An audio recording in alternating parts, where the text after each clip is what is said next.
present or maybe lack thereof, and how treacherous it was out there?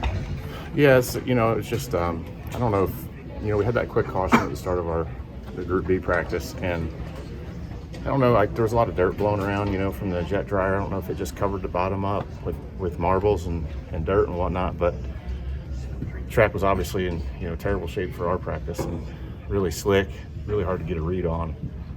So I don't know, it was just really difficult, but kind of made it hard, how to know what to do qualifying. So that hurt me a little bit, but still a decent starting spot for us. But we really didn't learn anything in practice at all, which is difficult. We don't get much as it is, and then to not learn anything is kind of tough for tomorrow. No, there's a full truck race yet, but do you have any sense of whether they should reapply stuff before you guys race tomorrow, or you just leave it?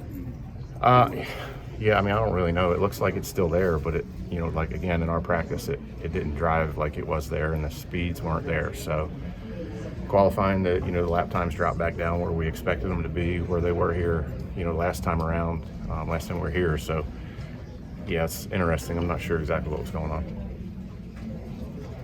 So, do you even have any idea what how things might play out in the race? Obviously, I think last year the fall race was like 40 or so laps. People started getting up to the top. 60 some laps started making moves. I think 100 laps everybody was kind of up there.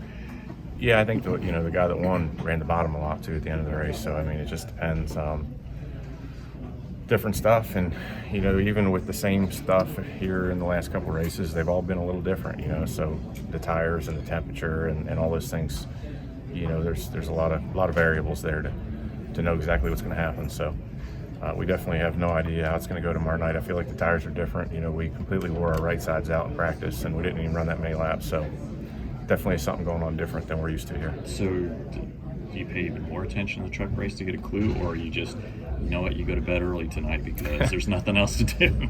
Yeah, the crew chiefs, engineers are going to have their computer smoking tonight trying to figure it out. So I think the truck race will maybe tell a little, but again, our cars and tires are so different now than theirs. It's really hard to say. So if the bottom stays good for them, then it's clear that the spray was still there for our practice, and then we'll have to figure out what exactly happened. With such an uncooperative racetrack coming back to the concrete, does it make you want the dirt back, or is it just a new chapter to explore? I don't know. It's Bristol in general for me, so I feel like I did better on the dirt than the concrete. It's concrete's not been very good to me here, but we have had some strong runs over the years, just not any good finishes. So hopefully, we can change that around tomorrow. Did you learn anything with the short track package at Phoenix you think will transfer to Richmond? I think we learned the tendencies of it, but Richmond is so different, so completely different than Phoenix. You're talking about running, 60, 70 laps on tires at Phoenix and having, half to 1 second fall off, and at Richmond you'll get that in 10 laps, 8 laps, so just the tire wear factor is so different there, so unique. It's going to be different, but we got a general sense, I think, of the aero package, and I felt like it was a good step. Certainly the cars are still not great in traffic, but I felt like they weren't so sensitive balance-wise to traffic, at least for me. So we'll see. I enjoy going to Richmond. It's a big challenge, and our cars were really good last week, so hopefully that'll help us come Richmond in a few weeks. Is it too early to tell if you've gotten a general sense on the new front end this year? It's not night and day different feel-wise. We certainly had really good speed all year. I feel like top 3 to 5 speed every week, and that's encouraging. So all the Toyotas had good speed last week, and Phoenix being an important track, that's a good sign. I think in general we're right there, and as a driver, it's just really hard to tell a huge difference. You're always trying to find more, so it's the competition, and it's still a next-gen car. It really doesn't feel any different than last year. You just hope that when the dust settles, you're faster than everybody else, and so far we've done a pretty good job of being right there with them.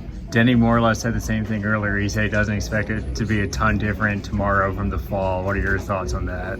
Yeah, I didn't either before practice started, but now I think it's interesting. The first practice looked totally normal. Qualifying looked totally normal. Just that that Group D practice that I was in was a head scratcher. So had to be just the caution coming out and all the dirt and marbles get blown around. So the marbles are going to be an issue tomorrow. You know, more cars on the track will help for sure, but man, the marbles were really bad. I can't recall that happening quite that bad here in some time.